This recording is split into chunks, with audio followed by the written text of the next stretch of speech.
Dios Todopoderoso, qué rico poder venir a ti, mi Señor, y decir así con confianza: Abba, Padre, Papito Dios, de una manera cercana, de una manera humilde pero gozosa. Mi Señor, hoy nos sentimos como que nos podemos sentar a tus pies y queremos escuchar, necesitamos escuchar de tu enseñanza, de tu palabra para nosotros. Mi Dios, como el Padre bueno que eres, y nosotros los niños ansiosos, necesitados de dirección, de instrucción, por favor sintoniza nuestros corazones para que estemos escuchando lo que hoy con tu palabra tú nos quieres decir a cada uno de nosotros, mi Señor. Y con tu palabra clara, amorosa y poderosa, habla no solo a nuestras mentes, sino a nuestro corazón y a nuestro espíritu, mi Dios, y guíanos en este plan que tienes para nosotros, mi Señor. Aliméntanos y prepáranos para vivir la vida que nos tienes aquí viviendo, y sobre todo, aún mucho mejor, prepáranos para esa vida eterna en tu presencia. Utiliza este tiempo, mi Señor, te lo pedimos en el nombre de Jesús. Amén. Si ya están por allá en Amós capítulo 3, vamos a estudiar todo este capítulo. Alguna vez, no sé ustedes si de pronto ustedes qué tal se manejaban de niños o no, pero alguna vez eso que el papá o la mamá los tiene que castigar, y entonces sea de pronto un correazo o un zapatazo, y han oído el famoso: esto me duele más a mí que a ti.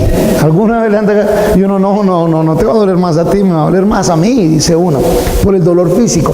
Esto te va a doler más a ti que a mí. Uno, no. Entonces mejor no lo hagas. Ese te va a doler más, me va a doler más a mí que a ti, cogió una dimensión distinta cuando un amigo, cuando vivíamos en Estados Unidos, le dio una peritonitis. O sea, le dio una apendicitis que se reventó, se contaminó todo su interior, se convirtió en una peritonitis. Los llevaron de emergencia al hospital en donde trabaja su hermano, es médico, y literalmente lo tenían que dejar abierto por días y hacerle limpieza, porque en la peritonitis pues se riega un poco de contaminantes dentro del organismo y tiene que estar abierto y tienen que limpiarlo, y según entiendo esa limpieza es casi que al vivo. Y el hermano supuestamente era el que debía, era uno de los doctores asignados a eso, y él decía: no, esto me duele más a mí que a él.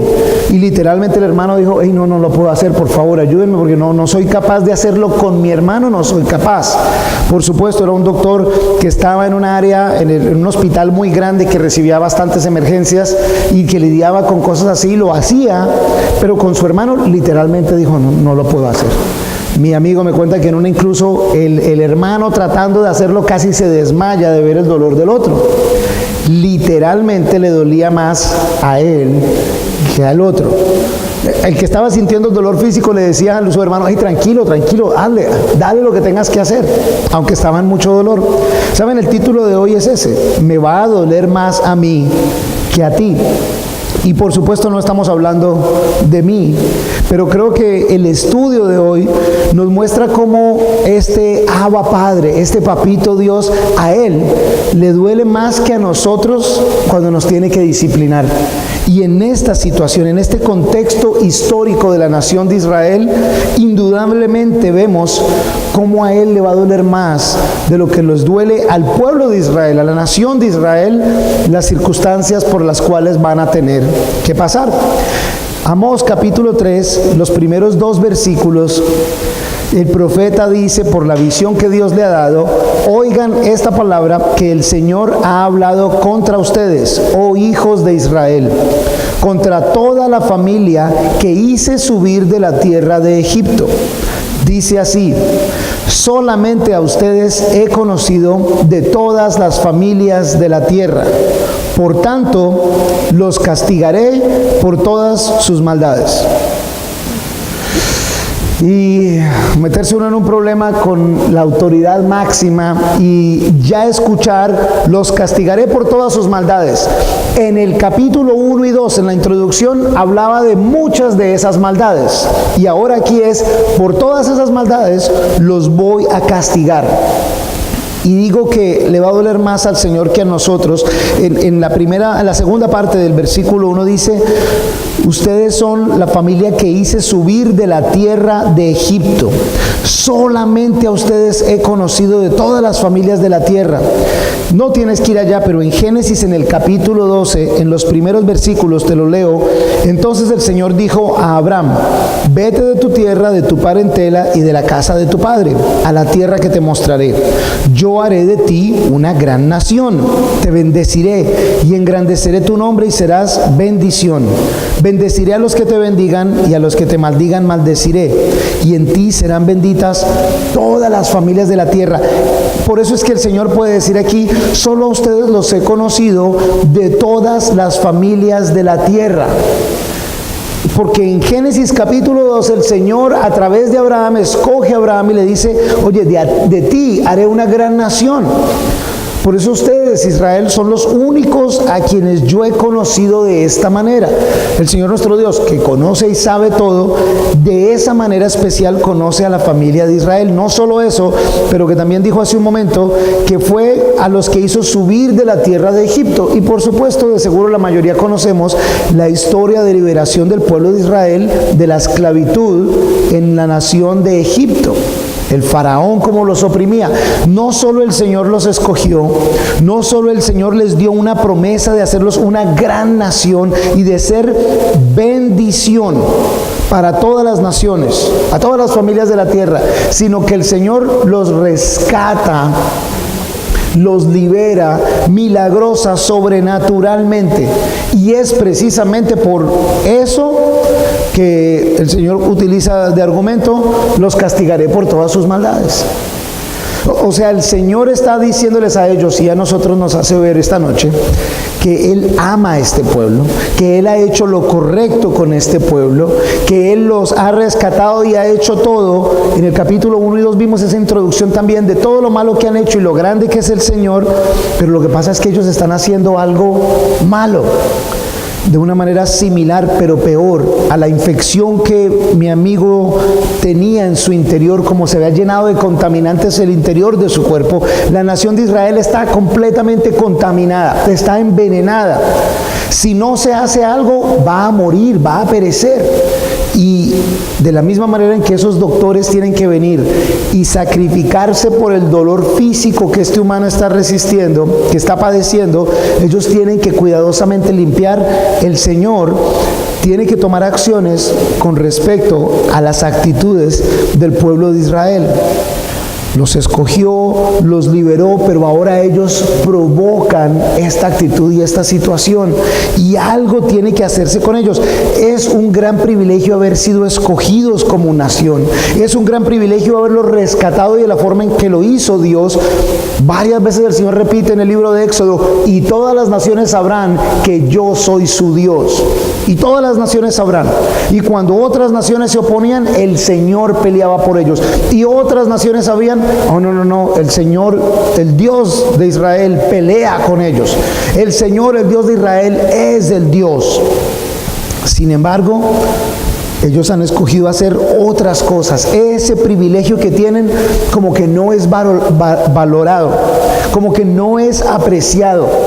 ¿Saben? Un privilegio que uno ve mucho aquí, no sé si a ustedes les pasa eso o no, pero para mí, yo lo admiro, es cuando sale un oficial de la Marina, aquí que tenemos la Marina, aquí la Armada, y cuando salen en su día con su traje blanco. La realidad es, tal vez el 80%, si no más, de los hombres, vemos a estos hombres o damas hoy en día también, que salen con su uniforme de la Marina y, este man cómo se ve de bien. Y tal vez el 99.9% de las mujeres los ven todos lindos, porque la realidad se ven esa elegancia, y normalmente hay que tener cierta estatura, cierto porte para ser de la Marina. Entonces ellos salen y se ven con esos uniformes y ese privilegio y ese wow, qué elegancia, y representan esa disciplina, esa dedicación, también autoridad. Salen con yo no sé cómo hacen eso con el calor, pero bueno, aparte de eso, salen re bien, se ven súper elegantes. Es un gran privilegio tener ese uniforme. La nación de Israel había sido llamada a ser bendición, a ser especial, y que a través de ello, viéndolos a ellos, las demás naciones dijeran: nosotros queremos andar con ustedes. Nosotros queremos estar con ustedes, nosotros queremos participar de lo que ustedes están haciendo. Pero saben, es triste y obviamente fue sin planear. En el medio de las noticias de nuestra ciudad, ahorita hay una noticia que ha estado rondando por todo lado y tristemente acerca de la explotación sexual infantil en esta ciudad. Resulta que un integrante de esa misma Armada Nacional, y tristemente pone la foto de él en uniforme. Entonces sale allí con el uniforme, así como todos lo vemos lindos, los admiramos, los respetamos, y sale ahí. Honestamente yo lo veo en la foto y digo, no puede ser, no puede ser. No puede ser que este sea uno de ellos, no puede ser. Porque miren lo que representa, miren la agencia de la cual es parte, miren la institución de la cual es parte. Y por supuesto, hay mayor indignación de todos nosotros, y está bien tener esa indignación diciendo, no puede ser que él siendo parte, siendo un oficial de esta institución, sea parte de eso. Y nos indignamos y nos molestamos, y está bien que lo hagamos. De la misma manera, para la nación de Israel, es una vergüenza el que los otros pueblos los vean así. Y por eso Dios los está llamando diciendo, hey, yo a ustedes son los, a quienes los conozco cercanamente, es a ustedes. A quienes yo liberé de Egipto, es a ustedes. Ustedes son mis cercanos, ustedes son los escogidos. ¿Y qué dice el Señor en el versículo 3? ¿Andarán juntos a menos que se pongan de acuerdo? ¿Andarán dos juntos a menos que se pongan de acuerdo? ¿Rugirá el león en el bosque sin haber cazado presa? ¿Dará su rugido el cachorro de león desde su guarida sin haber atrapado algo? ¿Caerá el ave en la trampa en la tierra sin haber cazador? ¿Se alzará la trampa del suelo sin haber atrapado algo? ¿Se tocará la corneta en la ciudad y no se estremecerá el pueblo? ¿Habrá alguna calamidad en la ciudad sin que el Señor la haya hecho? Toda esta sección, por supuesto, utiliza estas herramientas poéticas. 6 preguntas obvias que nos llevan a una séptima pregunta, que es el punto. Casi que le pudiéramos poner: el agua moja, el negro es oscuro, el hielo es muy frío. Parecen preguntas tontas, pero es para llegar a esa última pregunta: ¿habrá alguna calamidad en la ciudad sin que el Señor la haya hecho?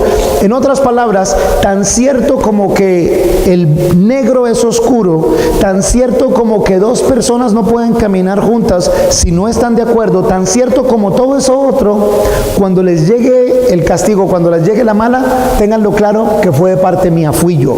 No vayan a decir que fue mala suerte, no vayan a decir que es que el clima está complicado, no vayan a decir que es una mala época.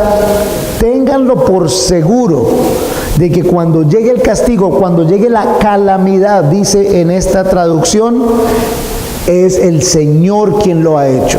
No vayan a decir que es simplemente una mala época. Estos 6 enunciados, que son obviamente ciertos, son utilizados con el propósito de prepararnos para ese séptimo enunciado. Que no quede duda que el Señor les va a traer un tiempo de calamidad y un tiempo de castigo. Y es tremendo porque no solo para Israel, sino para nosotros, si andamos en malos pasos, no tengamos la menor duda que la mano de justicia y de amor de Dios nos va a alcanzar tarde que temprano. Tarde que temprano seremos corregidos por el método que sea necesario para el Señor, con tal y que logre nuestra atención. Hay veces el Señor lo hace a través de una persona que le dice a uno: oye, mira, la verdad que tu vocabulario no representa quién tú eres. Y uno cae en cuenta y dice: hey, pero tú sí eres sapo, no te metas, problema mío, ¿quién eres tú para criticar?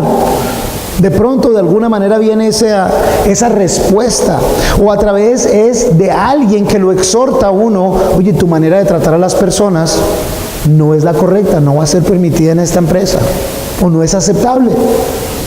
Tal vez viene con esa corrección, pero hay veces que es necesario cuando le dicen a uno: oye, muchas gracias por tu ayuda, aquí están los papeles, firma, estás despedido. Y de pronto ahí sí es cuando ponen atención. El Señor nuestro Dios ha hablado a través de profetas por mucho tiempo y les ha avisado de muchas maneras, y aún así no se corrigen. Entonces, en este caso, es con calamidades que va a tratar de llamar a la atención del pueblo de Israel. Hay que tener cuidado de que no sea con calamidades que llamemos al Señor a que se ocupe de nosotros y a que nos corrija. Les había compartido hace un par de semanas con nuestras hijas, siempre les digo, hey, ¿quieres aprender de la manera fácil o de la manera difícil? La manera fácil te voy diciendo, te voy corrigiendo, pero si es la manera difícil, te voy a castigar y va a haber consecuencias hasta que corrijas lo que tienes que corregir. Y el Padre bueno lo tiene que hacer por nosotros. Sobre todo, ¿por qué? Porque Él cogió a la casa de Israel para ser su pueblo. Y se supone que represente al Señor. Y si la institución de la Armada Nacional, de la Marina de Colombia, es una institución digna de respeto, de dignidad, con su historia, con su valor, no todo el mundo entra, solo son unos escogidos, tiene un costo estar allá, representa con elegancia al país y a unos profesionales, mucho más el Señor. Tanto es así que si vuelves a la lectura en el versículo 7, dice, así nada hará el Señor Dios sin revelar su secreto a sus siervos los profetas. Si ruge el león, ¿quién no temerá? Si habla el Señor Dios, ¿quién no profetizará? Y sabes, es importante, esos son los detalles importantísimos. Cuando dice el Señor Dios en el versículo 7 y luego en el versículo 8, el Señor Dios. Si coges una Biblia que se llama Los Nombres de Dios, en el idioma hebreo original para esta sección de la Biblia dice Adonai Yahweh o Adonai Jehová, Adonai Yahweh. Adón es el nombre para el dueño de todo. El dueño de todo, el Dios, por eso en la traducción en español dice el Señor Dios. No solo el Señor, no solo Dios, sino el Señor Dios, Adonai Yahweh, el dueño de todo, Dios. Dos veces dice su nombre en el versículo 7 y el versículo 8. Y el nombre del Señor no es algo para jugar así como así. Para el judío hasta este día no escribe el nombre de Dios. Ni siquiera escribe Dios. No sé cómo lo harán en español, pero al menos en inglés que se escribe God, G-O-D, ellos ponen G, rayita, rayita. Ni siquiera escriben Dios, por respeto al nombre. Los escribas, quienes eran encargados de transcribir estos escritos, cuando llegaban a esta sección y decía, así nadará el Señor Dios, escribían eso e iban y se lavaban ceremonialmente y volvían. Sin revelar sus secretos, tal, hasta el Señor Adonai Yahweh. Y se iban otra vez y se lavaban ceremonialmente y luego volvían otra vez. Porque es decir el nombre de Dios, muy importante, y evidentemente para el Señor también, porque en esta sección, 2 versículos, 2 veces, el Señor Dios. Él está poniendo su nombre por delante. Y ahorita vamos a ver por qué. Ahora, también es claro cuando se dice así, nada hará el Señor Dios sin revelar su secreto a sus siervos los profetas. No quiere decir que Dios no haga nada sin haberle avisado necesariamente a cada profeta cada cosa que va a hacer. Hay muchas cosas que el Señor hace. Y de hecho en el Nuevo Testamento se dice que varias cosas no le fueron reveladas a los profetas de antaño, pero que sí se les es revelado a ellos. Sino que mira lo que dice en el versículo 8, cuando dice en el versículo 8, si ruge el león, ¿quién no temerá? Si habla el Señor Dios, ¿quién no profetizará? Tiene que ver es con el hecho de que, hey, ya se ha avisado muchísimo, el sonido viene desde hace, hay un dicho que se utilizaba mucho antes, que cuando el río suena, otros decían que se ahogó una orquesta, pero entonces es piedra, algo viene ahí, o sea, algo, hay una advertencia de algo está pasando. Entonces el Señor no va a hacer esto sin haberles avisado, y ya se les ha avisado muchísimo por muchos años. Muchos profetas, la semana pasada veíamos que en este momento histórico había 4 profetas profetizando, 2 al reino del norte, 2 al reino del sur, a Judá. Muchos milagros, muchas acciones, muchas cosas pasaban, y sin embargo nada ha habido de cambio. Suficiente advertencia, suficiente oportunidad de que haya arrepentimiento, pero aún así ellos siguen, y ahora lo que se les avecina es bien serio. Versículo 9. proclamen en los palacios de Asdod y en los palacios de la tierra de Egipto, y digan, reúnanse sobre los montes de Samaria y vean los muchos tumultos y la opresión que hay en medio de ella. Mirando a la palabra tumultos, también se puede poner la palabra pánico, mucho caos, mucho desorden. Y en donde dice opresión, habla de violencia.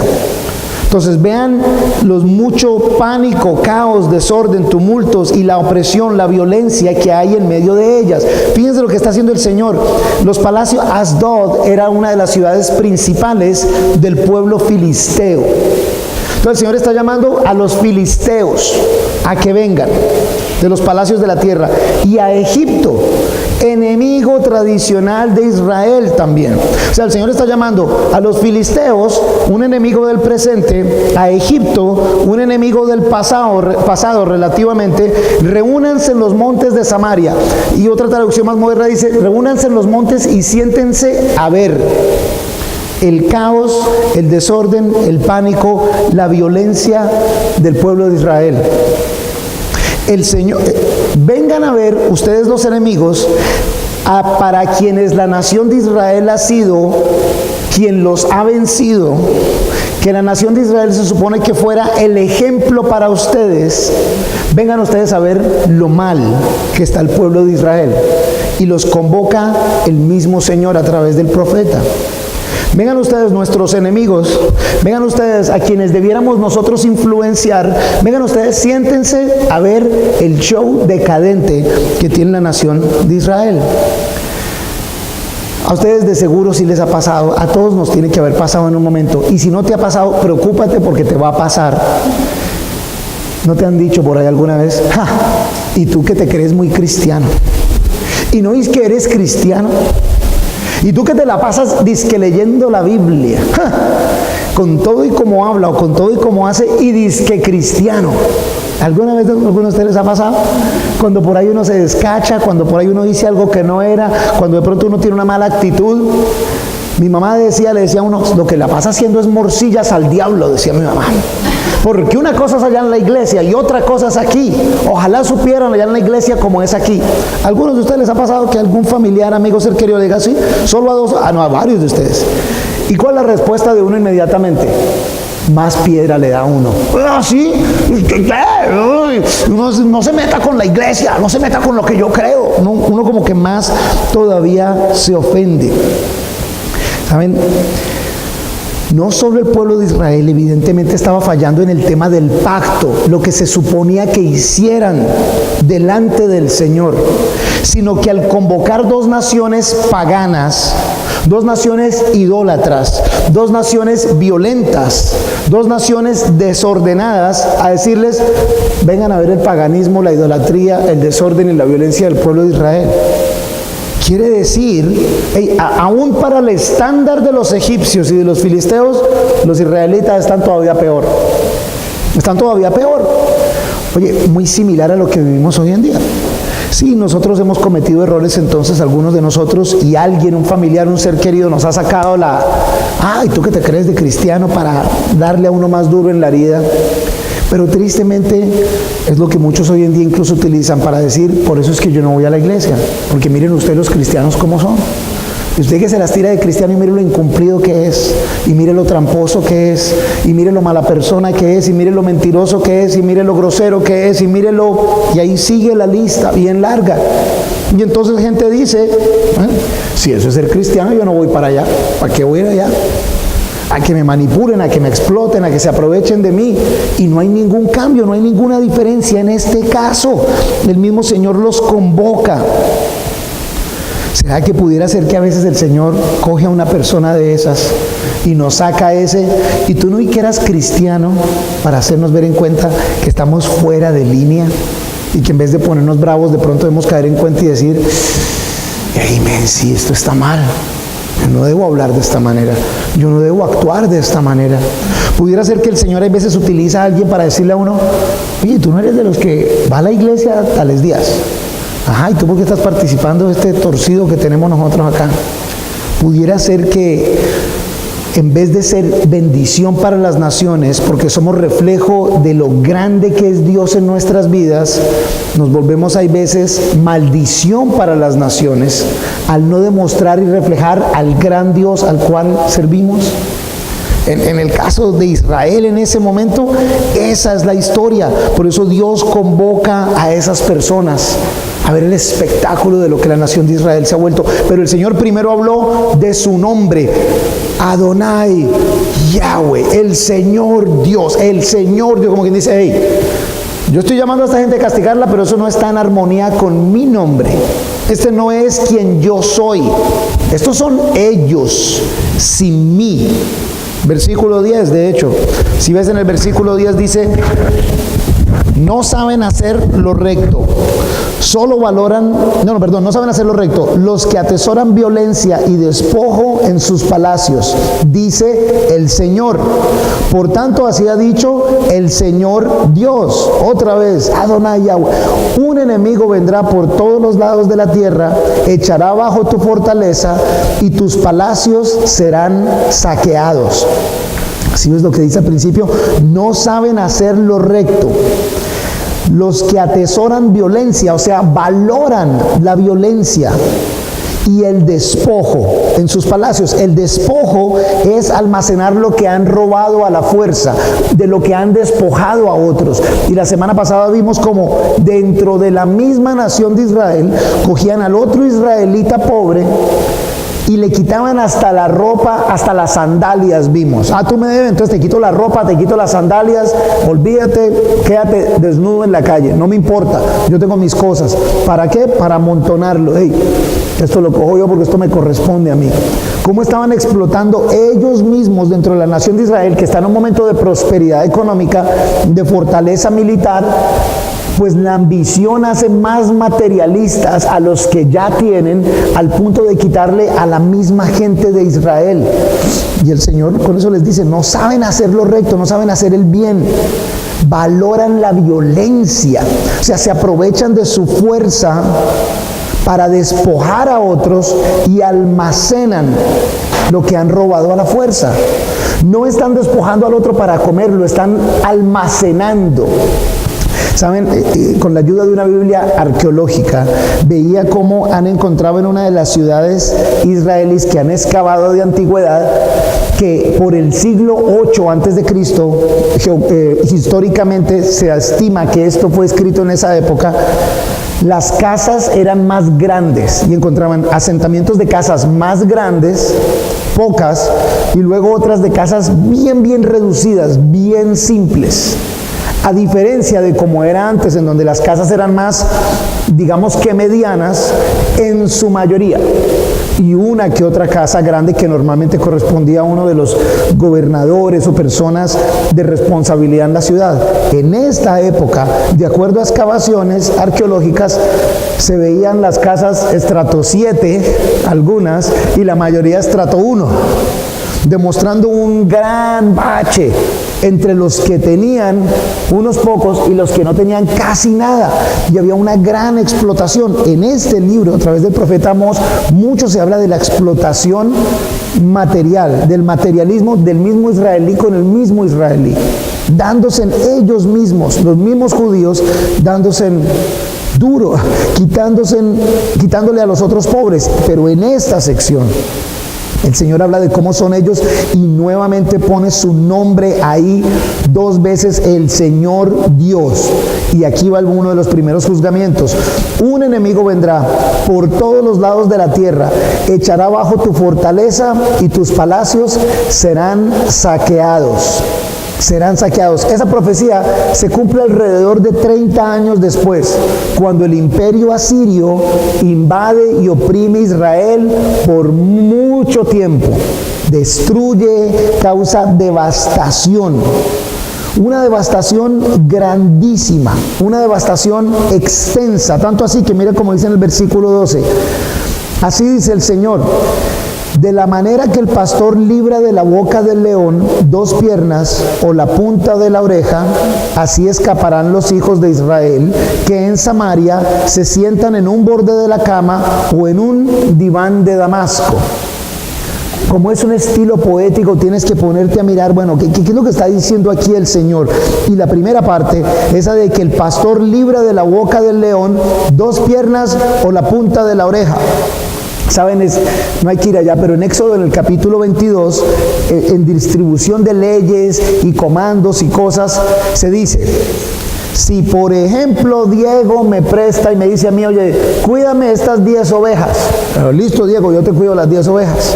Y resulta que venía el león y atacaba una oveja.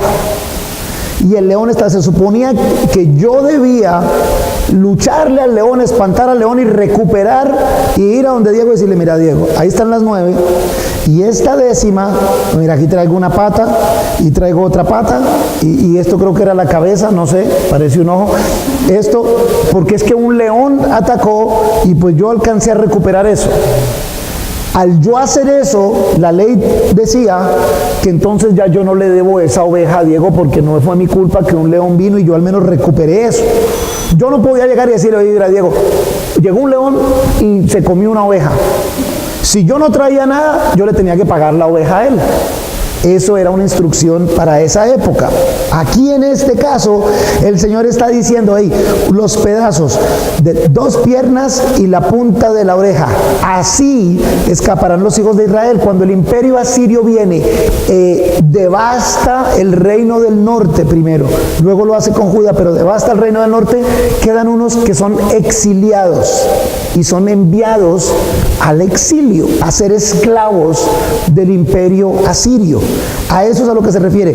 De la gran nación que era Israel, acuérdense que la semana pasada leímos que había incluso buen poderío militar, había buena situación económica. De lo que queda de Israel, los pedacitos, 2 patas y una oreja, algo pequeño, un par de pedazos, se van a ir pero en exilio. Así de grande va a ser esa destrucción. Una destrucción tan grande que solo quedará un pequeño remanente, y ese remanente sobrevivirá porque está siendo enviado a exilio, y algunos quedan aquí mezclados. A eso es a lo que se refiere. Y luego dice: los hijos de Israel que en Samaria se sientan en un borde de la cama o en un diván de Damasco. La palabra que está ahí puesta para diván es una palabra que ha sido difícil para muchos de los traductores explicarla. La mayoría hablan, otros ponen un sofá, otros ponen que un tapete persa de Damasco. Pero habla esta sección acerca de quienes están en comodidad. No todo el mundo se sienta en el borde de la cama de uno, no se sienta en el bordecito de la cama a ver televisión, a estar relajado, en un sofá o en un tapete persa, en algo cómodo. A ustedes quienes están muy acomodados, a quienes están muy acomodados, la desacomodada que les viene es grande y viene con gran destrucción. A quienes creen que porque tienen mucho y están en su casa con muchos muebles, con muchas cosas, van a perder absolutamente todo. La devastación es muy grande. Miren el versículo 13. Oigan y testifiquen contra la casa de Jacob. La casa de Jacob, por supuesto, hace referencia a Israel. Dice el Señor Dios de los ejércitos. Aquí viene otro nombre de Dios. El Señor Dios de los ejércitos. En el idioma original es el Señor Elohe Sebaot. El Señor, que traduce el Señor de los ejércitos, e incluso una traducción interpretativa dice: el Señor quien tiene poder y reina sobre todo. Y ya no es solo el Señor Dios, el dueño de todo, creador, sino que es el Señor Dios quien tiene los ejércitos, quien tiene la autoridad, quien tiene el poder, quien es el rey legítimo y no lo necesita a ustedes, quien ejerce esa autoridad. Testifiquen contra la casa de Jacob, dice el Dios que tiene autoridad sobre ellos, el Señor que tiene poder sobre ellos. O sea, el primero como que habla con amor acerca de ellos, ustedes han sido amados. Luego con los cargos por los cuales están siendo y la justicia por la cual van a recibir castigo. Y aquí con la autoridad que tiene para imponer ese castigo. Versículo 14. El día en que castigue la rebelión de Israel, también castigaré los altares de Betel. Serán derribados los cuernos de altar y caerán al suelo. Betel es una ciudad cercana al borde entre el reino del norte y el reino del sur, Y el significado de Betel, casa de Dios. Por eso es un nombre de hecho utilizado por muchas iglesias hoy en día. Betel, porque quiere decir la casa de Dios. Sin embargo, en esa casa de Dios, cuando el reino se divide, el primer rey que queda reinando en el norte, Jeroboam, dice: vamos a mandar poner unos becerros de oro allá y vamos a adorar. Estos son sus dioses que los libraron de Egipto, oh Israel. Vimos en Primera de Reyes, se me escapa el capítulo en este momento, me la perdonan, creo que es el capítulo 13. Estos son sus dioses, oh Israel. ¿Qué pasó? ¿Cómo así que ahora hay becerros de oro y estos son los dioses en el templo en Betel? Ya no vamos a Jerusalén, sino que vamos a hacer en Betel, en Gilgal y en Dan, en otras ciudades donde Dios no había dicho nada. Ahí es donde vamos a hacer los centros de adoración. Y no solo eso, sino que hay idolatría en estos centros de adoración. Ya no son templos para adorar al Señor Dios.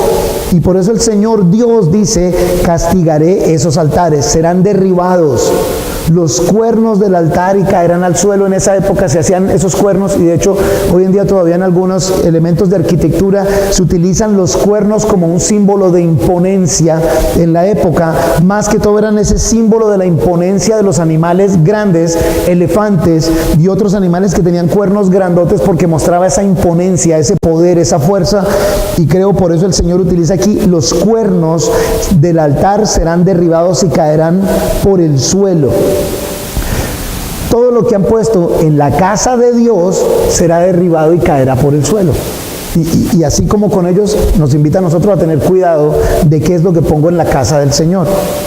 Y no me refiero a la casa del Señor esta aquí. Sí, esta es la casa del Señor también, pero me refiero a la casa del Señor, el corazón de cada uno de ustedes y el mío. Esa casa del Señor sí es de la que estamos preocupados. No de la del templo o el sitio físico en donde nos reunamos. También es importante, pero ¿qué estás poniendo en la casa del Señor, que eres tú? En Apocalipsis, en el capítulo 2, el Señor dice, el Mesías dice: hey, estoy aquí a la puerta y toco. Quien abra las puertas de su corazón y me invite, yo entraré y cenaré con él. Estaré con él. Y en Juan el Señor nos habla de habitar con él, permanecer con él consistentemente. O sea, que él habite en nosotros. Si esta es la casa del Señor, ¿qué estás poniendo en la casa del Señor? Ojo, porque también a veces el Señor va a poner por el suelo y va a tumbar lo que haya en la casa de Él que no le pertenezca a Él. Entonces ten cuidado con qué es lo que pones en tu corazón. Porque el Señor, si lo pones a eso, va a tumbar y derribar lo que sea que haya ahí que no le pertenece a Él. No lo pongas, porque Él lo va tumbando, y lo va a tumbar porque te ama, y a veces va a doler. Ojo con que no pongamos nada ahí, porque cualquiera de esas cosas puede ser símbolo de idolatría.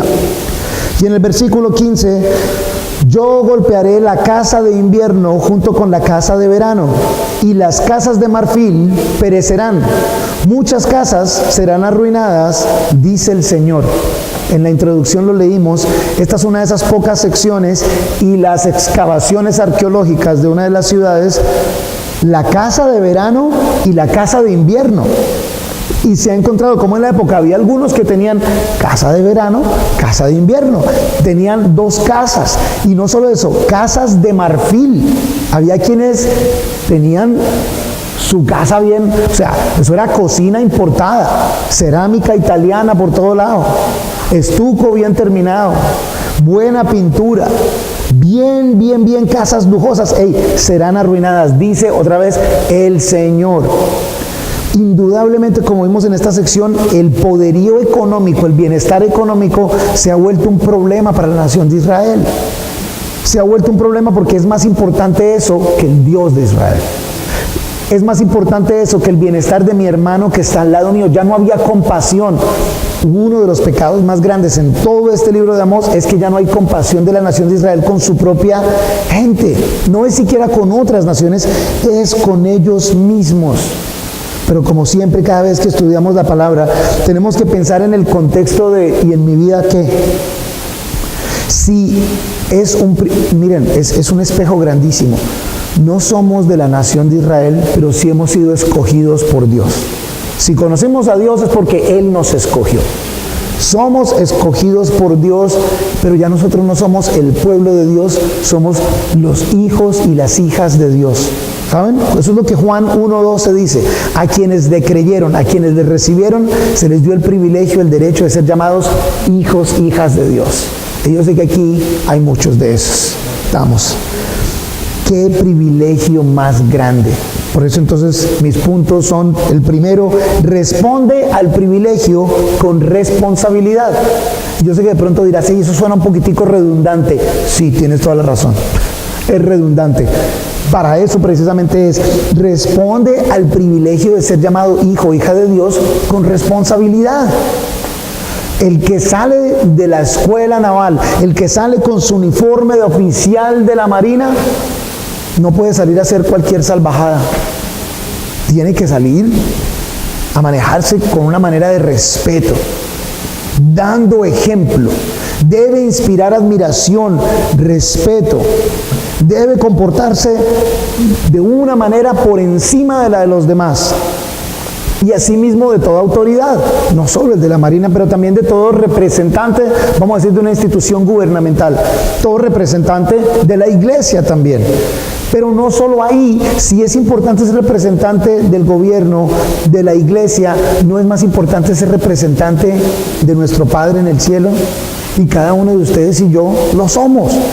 Entonces debemos representarlo realmente a Él. Es un gran privilegio, y qué rico ser llamados hijos, hijas de Dios. Qué rico poderlo llamar papito Dios. Pero de la misma manera, vivamos nuestras vidas con responsabilidad ante Dios. El Señor nos llama a responsabilidad, como aquí está llamando a responsabilidad a Israel. Y muchas veces lo ha hecho. Y te va a llamar a ti, o nos llama a nosotros a esa responsabilidad también. El segundo, Dios es paciente e instruye. No abuses de su paciencia. Dios es muy paciente, Él instruye, pero no abuses de esa paciencia, por favor. Pablo lo dice en el Nuevo Testamento diciendo: ¿será que entonces en donde abunde la gracia, por eso va a abundar el pecado también? No, ya abundó el pecado, la gracia abundante que es suficiente, ya no le cargues más pecado a eso. Que abunde esa gracia, pero no permitas que haya más pecado. Como la gracia de Dios es tan grande, entonces pues Él me aguanta y me quiere así como yo soy. No, Él sí te quiere y te rescató como eras, pero no te quiere de la misma manera. Él te quiere transformar, porque igual que la nación de Israel, si ellos fueron llamados por Dios para decir: hey, a través de ustedes las naciones serán bendecidas, de igual manera, a través de nosotros el nombre de Dios es exaltado. O escuchen esto, el nombre de Dios a veces es manchado por culpa de nosotros. Cuando nosotros no vivimos de acuerdo al carácter de Dios, el nombre de Dios es el que es manchado. Cuando alguien te dice, y tienes razón, porque ves a gente que lo hace por insultar, pero cuando alguien te dice, y tienes razón, y que te la tiras de cristiano, y que te la tiras de que naciste de nuevo, y supuestamente y que vas a la iglesia, y tu carácter y tu vida no reflejan quién tú eres, no afecta tanto tu nombre, afecta el nombre de Dios. Y por eso yo honestamente en ese aspecto soy celoso del Señor, celoso por el Señor, y siento rabia conmigo o con cualquiera de nosotros que no represente el carácter del Señor, siendo que Él nos da su instrucción, siendo que Él nos da la oportunidad, siendo que Él es el que nos da la capacidad de poder representarlo. No en perfección, pero sí precisamente con la determinación de vivir para Él. Me encanta como dice la palabra de Lot. De Lot dice que sufría cuando vivía en el medio de esa sociedad corrupta, a un nivel de inmoralidad sexual exagerado. Lot sufría cada día, pero él seguía honrando al Señor con su estilo de vida. No es que me tranquilizo y el pecado y lo malo se queda ahí. ¿Saben? En el medio de todo ese escándalo que ha habido ahorita con estas noticias, ¿saben qué es triste? Y ahora ponían una red social ahí, hey, es más triste saber que no es sino ir al aeropuerto, a las llegadas internacionales, y en absolutamente todo vuelo de llegada internacional hay una banda de criminales buscando y esperando a estos hombres extranjeros, y les ofrecen desde transporte hasta drogas, mujeres, niños, lo que necesiten para su placer. Y hay policía y hay celador, pero ahí están ellos. Hasta no van ni siquiera con el orden del aeropuerto en cómo están puestos allí. Y la mayoría de gente sabe y no se hace nada.